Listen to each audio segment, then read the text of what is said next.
Hi, good evening. Can I have a cup of cappuccino, please? Right. Thank you. Hi, this is Vantage Point. My name is Cynthia Ng, and today we are at the San Francisco Coffee on Jalan Ampang, Kuala Lumpur. The topic for today's episode will be on urbanization and cities, what it means for a city to be livable, and what does it take to be the best city in the world. Thank you. Now, Melbourne, Australia has done it right. According to a report by The Economist in 2011, Melbourne is ranked as the most livable city in the world. So what makes Melbourne such a great place? Let's go find out from my guest for today on Vantage Point.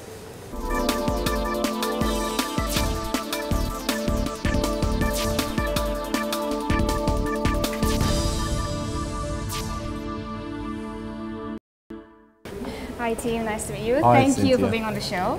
Thank you for having me. All right. Well, Tim Dillon, he is the Victorian Commissioner to Southeast Asia. Well, Tim, let's talk about Melbourne for a bit. It is known as the best place to live in the world at the moment.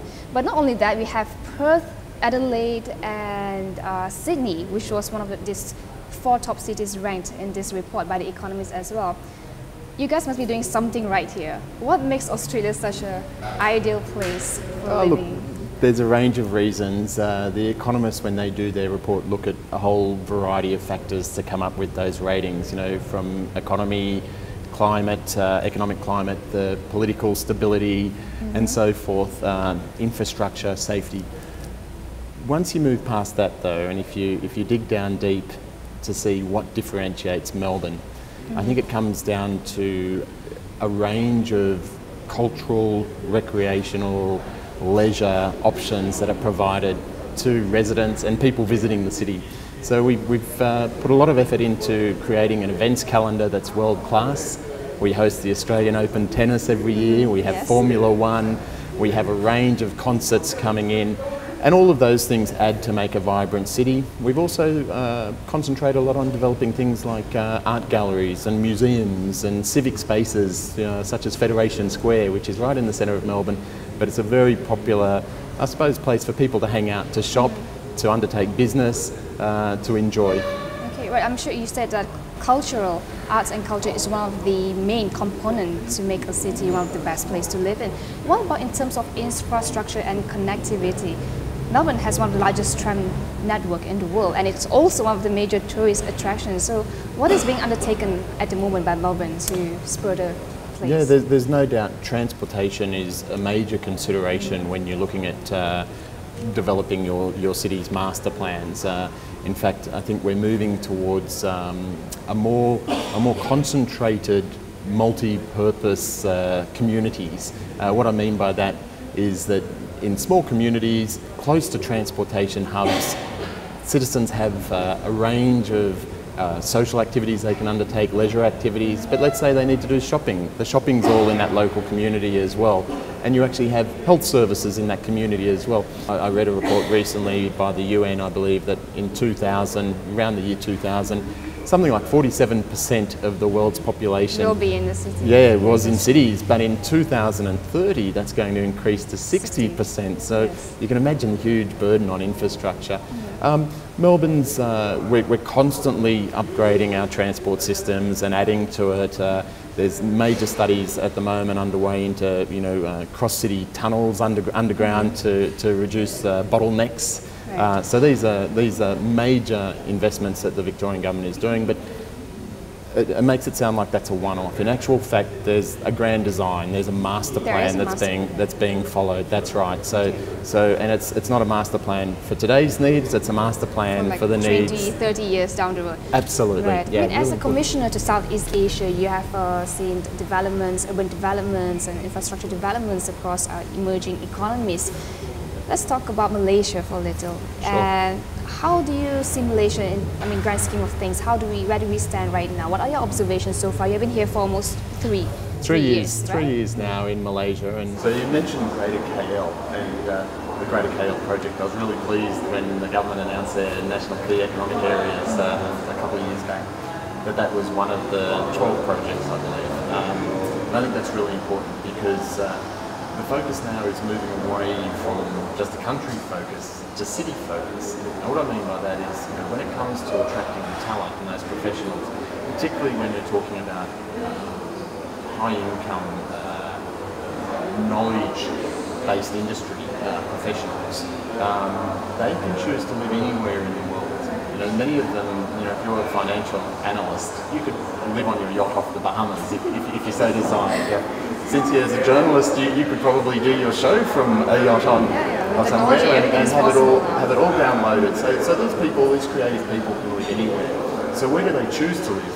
You know, they will focus on a city that provides all those I suppose, items or all of those services that, you know, makes their life enjoyable, that is livable, convenient. So it seems like you know, these are creative people, so they want to be stimulated as well. So having, you know, good art galleries, museums, performances, events, you know, that's good. But they also probably have young families, so they want good education for the things. So international education is a key component of it as well. So let's go for a break right now. But I'd like to hang to what you said about education, because Melbourne is one of the top choice for tertiary education among Malaysians. Let's go from there and talk about how can we, you're talking about retaining talents, and how can we attract, not only attract, but retain them as well. Okay, so we'll go for a short commercial break.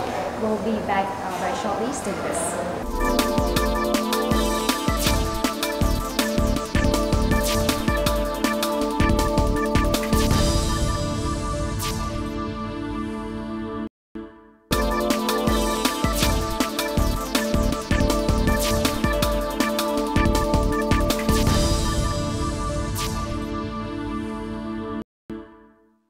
Back here, still watching Vantage Point, and earlier Tim and I was talking about education. Historically, Malaysians send their kids abroad, Melbourne being the top choice for tertiary education. But now Malaysia, we want to be the hub for education. We have the Iskandar region, the Edu City, we have the KL Education City in Negeri Sembilan, just some of the plans in the pipeline. But having the infrastructure, having top universities coming in is one thing, but to get the top minds, to get the top mindset to come and teach is entirely a different challenge. And in regards to that, I think Melbourne has done it right. So my question to you is, what does it take to have a thriving education ecosystem? Maybe taking cue from what Victoria has done so far. Victoria's been very fortunate. We've got 9 universities, and many of them are based in the city and close to those amenities and conveniences that we talked about earlier.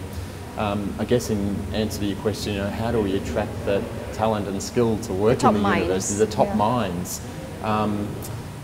Yes, the livability of the city is an important factor. They like and enjoy being able to come and be in that environment. I think the fact that we've been successful in attracting a lot of international students also makes it a very diverse culture on the university campus and very vibrant, and brings a whole range of you know, views and cultures together, which is great. Another key part, I think, is recognising that those great minds, yes, they're teachers and they lecture to the students, but the other part of their job is often undertaking research and expanding, I suppose, human knowledge in their areas of expertise. So in support of that, it's about investing in the right infrastructure that will enable them to do that. So a key piece of infrastructure that Victoria has and spent significant amount of money on was the synchrotron. This is critical for a range of industries, from pharmaceutical to discovering new composite materials that's used in aircraft, to a whole range of things. The lecturers who work in those fields and need that access, they know that Melbourne has that key piece of infrastructure, so they will come. So is this one of the key industries as marked by Victoria? It's, well, the synchrotron actually covers, it's a piece of infrastructure. It basically accelerates subatomic particles. I'm not an expert on this particular piece. Because the reason I'm asking, because for years we have produced talents, but this mismatch of talents to industry in Malaysia especially. So in regards to that, I would like to ask for your opinion on how do you see the potentials in Malaysia? Which industries do you see would What take industries off? in Malaysia? It's I mean, we've been always looking towards Australia. That I mean, sure. From your perspective, looking to Malaysia. Yes. Yeah. Yes.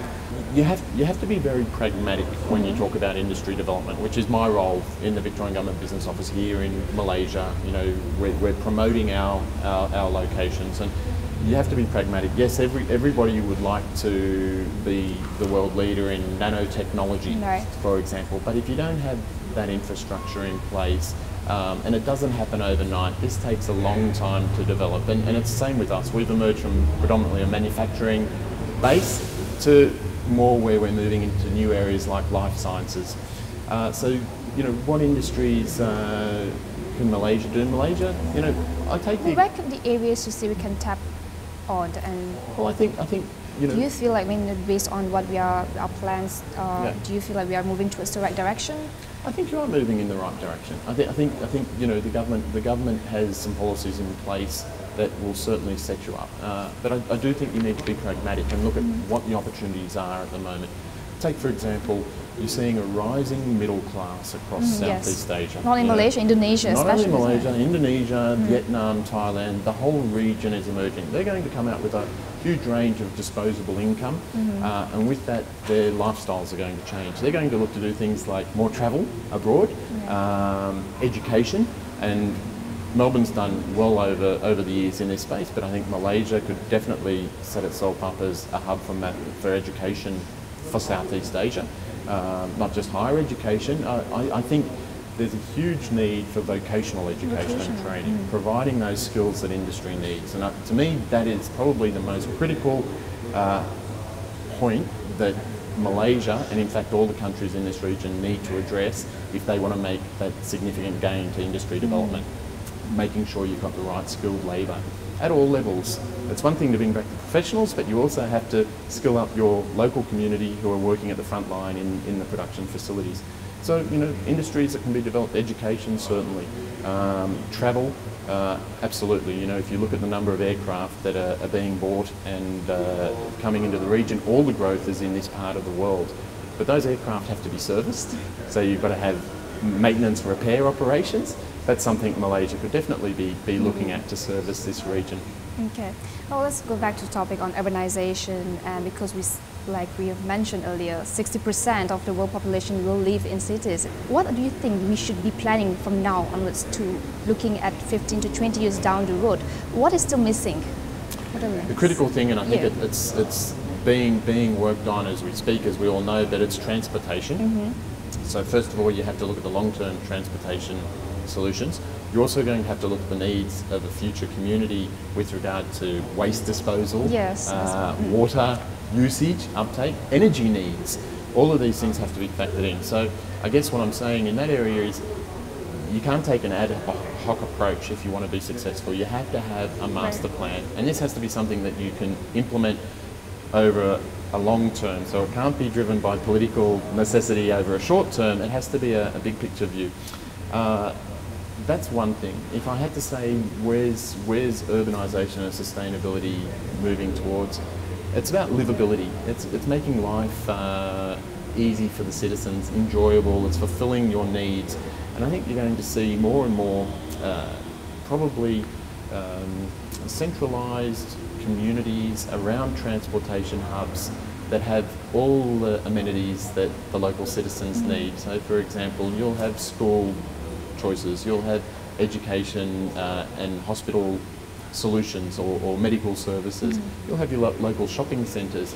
You know, we're moving away from that super block where you have this massive apartment complex blocks, large numbers, and that's all there is in a vicinity, to having a multi-mixed use vicinity. This also means that people spend less time commuting. You know, you don't want to spend an hour every time you've got to go see a doctor or you drop your child off to school. You don't want to spend an hour in traffic. That's lost productivity. People don't enjoy their life. So having that more centralised, I suppose, compact communities with a range of amenities is going to make a big difference. Okay. Well, Malaysia is looking towards building smart cities across the country, but we'll take a short break. We'll be back shortly to talk about that and how is Melbourne moving towards that direction as well.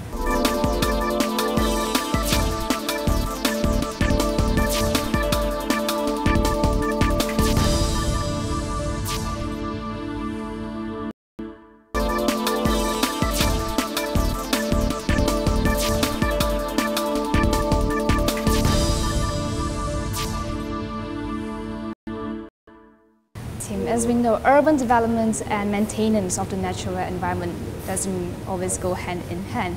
But in regards to Melbourne, I think you guys are doing something right here. You're trying to advocate a smart cities as well. Can you just tell us more? What are some of the projects that we can look forward to? Yeah, look, I think smart cities is very broad. There's so many components and aspects to it. I think Melbourne in its planning has done well. They've allocated urban space mixed with environmental space as well. You know, there's lots of parklands that green spaces. We actually have a campaign called Healthy Parks, Healthy Cities, and we believe that, you know, the more parks you have, the healthier the city will be, not just from the environmental impact, which is great, but also the impact it has on people's moods and the way they view the city and how they interact with the people, you know, a bit closer to nature. But aside from that, if you look at some of the, you know, the smart initiatives I've talked about previously about having, you know, that sort of centralised or co-located mixed-use precincts. We call them sustainable whole-of-precinct approach, the idea that you have all the solutions in one area. So one really good area I think Melbourne has achieved is the sports area. We have in the very centre of Melbourne, we've got the Rod Laver Tennis Institute, where each year we hold the Australian Open. Literally 2 minutes walk from that, we have the Melbourne Cricket Ground, which hosts a whole range of events there, ranging from concerts through to sporting events. And then it's all, you know, 4 or 5 minutes by tram from the centre of the city. Yeah. So that's something I think where we're seeing that sort of integrated use. People are living near that area, people are coming in to use it, it's great. We've also got, you know, the use of technology in, say, our road system, for example. So now we're starting to monitor the traffic, so we can see the bottlenecks before they emerge. And we've got technology in place in some of our freeways, and we're going to roll it out to more, where we actually control the flow of the traffic. So how many cars can go onto a freeway, or whether or not you block that off and send them along another route for a bit longer before they go onto the freeway. Similarly, you know, you can have changing speed limits on the freeways. So if the freeway is quite vacant, quite free, you might increase the speed limit up to 100 kilometres, but on a busier day, you might have to slow it down a little bit for safety precautions. But all of that can be monitored and implemented by ICT systems.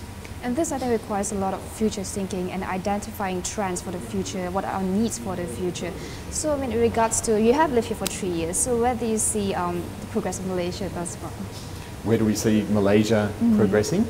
I think, look, the MRT project is a big one, and I think lots of people are watching, you know, will that be implemented successfully and how quickly? I think that's important. That'll be a game changer for... Yeah, but this is just the infrastructure, like you mentioned earlier, about putting the smartness into the infrastructure. Yes, we can have all these great buildings, great linkages, great connectivity, but the future, the needs of future is towards smart technology. I mean, look, smart technology can be applied all the way through. People sort of think, well, it's just the building, there it is. It actually starts well before the building. It's in sourcing the materials. Are you taking it out in a sustainable way? Are you reducing your carbon footprint in the way you develop those materials that then go into the building? So technology can be applied there. There's technology now that can be applied through the building systems around lighting use, electrical use, to minimise that, to minimise the wastage of water. These are common technologies which are actually in the marketplace now. Expensive, yes, at times, but if you look at it from a whole of life cost, they actually add up to significant savings, not just dollar savings, but carbon emissions as well, which I think Malaysia needs to look at and start to adopt those policies. Okay. Well, to accommodate population growth in the city, do you see that a need to move the developments outside of the city? Not always. I mean, it depends. How is it done in Melbourne? Because it's one of the highest, most densely populated city in Australia. But at the same time, even with that kind of population, you still manage to have the holistic needs of people being addressed. Sure. I think, you know, goes back to what I was saying about the centralised approach. You know, we're actually trying to stop urban sprawl. You know, by that I mean the edges of the city moving further and further out, and that means people have to travel further and further to get to work. It's almost like developing a city made up of lots of little cities that are fully functional in their own right, that people can live in. I think Malaysia, there's that. I think you've got some fantastic little locations around KL actually that could be built on and developed into that. Very enjoyable.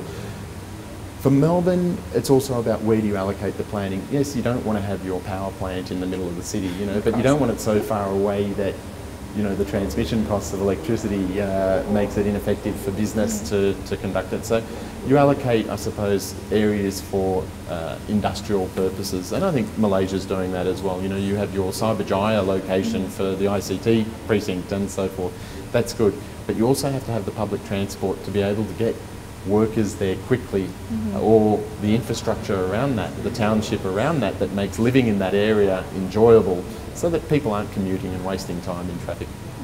Well, I think this all goes back to the people, the culture as well, because I mean, if I were to take a look at KL, we have all the amenities, we have the connectivity, but there is still lack of the feel. It's still like a concrete jungle as compared to Melbourne. You guys are very rich in culture and arts, and you have quirky decorations, even you have like festivals, comedy festival and things like that. In regards to that, do you feel that Malaysia needs to tap on the arts, heritage and culture? Absolutely. We spoke a little bit earlier about industries. I think an industry that is sitting right in front of Malaysia and has not been fully capitalised on is your tourism industry. You have so many wonderful places, so many great beaches. I'm actually heading off to Redang tomorrow for the first time, so I'm really excited about that. But I don't think, I know that Tourism Malaysia has done a fantastic campaign, and we're seeing great numbers coming from Australia. I think we're one of the top source countries now, but I think more could be done there, and developing that infrastructure around that, so world-class hotels, resorts to capture not only that Australian travel that I talked about, but that middle income group, emerging group that's happening from around the region. That's something we should be looking at. All right, before I wrap up the show, maybe you could just tell us, what are the top 3 things you find was the best thing about Victoria, or maybe Melbourne in specific? Yes. Melbourne. Well, it's interesting, I'll change it a little bit, but just to show the relationship between Victoria and Malaysia, when I first arrived, there was a bit of a survey about, why did Malaysians travel to Victoria, and why did Victorians, Australians, travel to Malaysia?